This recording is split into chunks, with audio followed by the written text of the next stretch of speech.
अब आपको डरना नहीं है, डराना नहीं है। इन्होंने हमारे ऑफिस पे धमकाकर, ऑफिस को तोड़कर हमें चैलेंज दिया है। चैलेंज क्या है? गुजरात के चुनाव में मैं आपको बता रहा हूं, हम सब मिलकर इनको गुजरात में हराने जा रहे हैं। जो हमने कहा, और लिख के ले लो, कांग्रेस पार्टी की जो आत्मा है वो गुजरात के चुनाव में लड़ेगी और नरेंद्र मोदी और बीजेपी को गुजरात में, जैसे हमने अयोध्या में हराया है, वैसे ही हम गुजरात में इनको हराने जा रहे हैं। कौन हराएगा? हमारे लीडर हराएंगे, हमारे बब्बर शेठ टाइगर हराएंगे।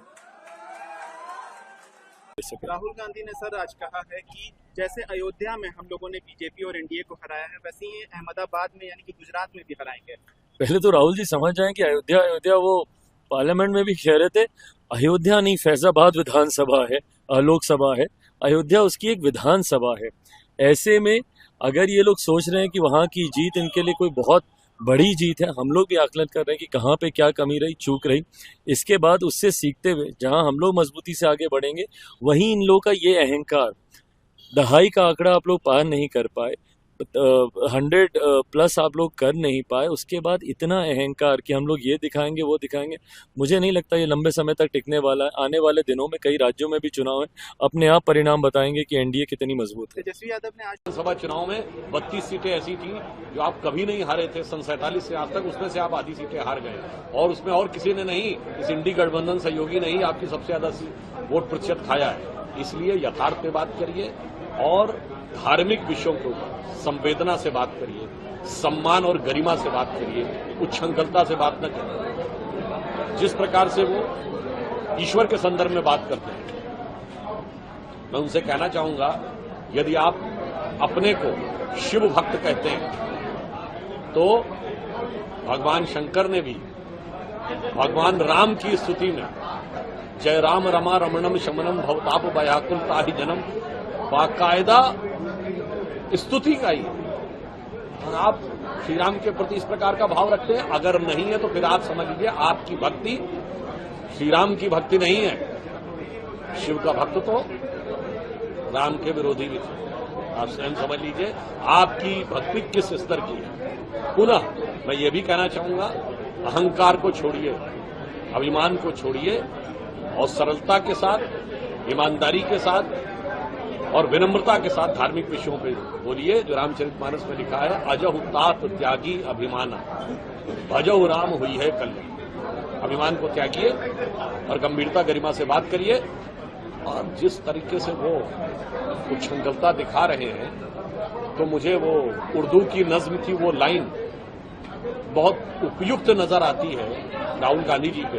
वैसे वो पहली लाइन तो थोड़ा इश्क मोहब्बत के ऊपर थी कि खामोश लब है, झुकी है पलकें, दिलों में उल्फत नई नई है। उसकी आखिरी लाइन इस समय इन पे बिल्कुल फिट बैठती है कि जरा सा कुदरत ने क्या नवाजा कि आके बैठे हो पहली सफ इन फर्स्ट रो, प्रथम पंक्ति। जरा सा कुदरत ने क्या नवाजा कि आके बैठे हो पहली सफ में, अभी से उड़ने लगे हवा में, अभी तो शोहरत नहीं है।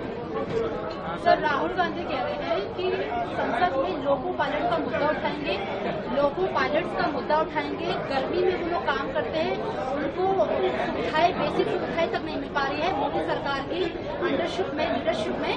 वो उस मुद्दे को संसद में उठाने की बात। देखिए, वो एक सांसद के रूप में और नेता प्रतिपक्ष रूप में कोई भी मुद्दा उठाने के लिए स्वतंत्र है, मगर मैं उनसे कहना चाहूंगा, आप ध्यान रखिए, आप सिर्फ विपक्ष में नहीं है, अनेक राज्यों में सत्ता में है, वहां परफॉर्म करके दिखाइए। तो आपने कहा था कि 1 जुलाई से जैसे ही 5 जून आएगी 8,500 रुपए खटाखट आने लगेंगे। तो जिन राज्यों में आपकी सरकार है वहां दीजिए खटाखट।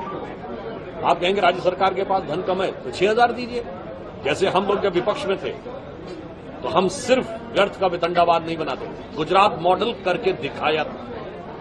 मध्य प्रदेश ने दिखाया था कि जब हमारी सरकार आई, बीजेपी की सरकार, तो 2.5%, 3% कृषि विकास दर थी, उसे 18-19% बना के दिखाया था। कांग्रेस की सरकार के समय में लगातार 20 सूत्रीय कार्यक्रम में 2008-9 तक गुजरात को बेस्ट परफॉर्मिंग स्टेट का अवार्ड मिलता था, जो 2009-10 के बाद बंद कर दिया। मध्य प्रदेश ने लगातार कृषि कर्मण पुरस्कार प्राप्त किया। छत्तीसगढ़ ने नक्सली समस्या पर नियंत्रण करके दिखाया था। कर्नाटक ने 0% रेट ऑफ इंटरेस्ट पे पहले साल के लिए किसानों को ऋण देकर दिखाया था। तो महोदय कुछ करके दिखाइए, सिर्फ व्यर्थ का विवाद मत बनाइए। आपकी सरकार है, मैं आपको चुनौती देता हूं, अपने मॉडल परफॉर्म करके दिखाइए। मैंने जैसे कहा कि हमारे यूपीए शासनकाल में भाजपा शासित सभी राज्यों में कृषि विकास दर 10% से ऊपर है। आप बताइए कि आपके यहाँ कितने विकास दर है? उल्टा, आप तो उल्टा कर रहे हैं। कर्नाटक में आपकी सरकार आई, आपने पेट्रोल के रेट बढ़ा दिए, पानी के रेट बढ़ा दिए। हिमाचल में सरकार आई, वो भी आपने रेट बढ़ा दिए। तो हकीकत यह है कि न कभी किया जब सत्ता में रहे 50 साल तक, न 2004 से 14 तक केंद्र में किया, न आज राज्यों में जहां कर रहे हैं, और केवल व्यर्थ का विवाद और व्यर्थ का प्रलाप।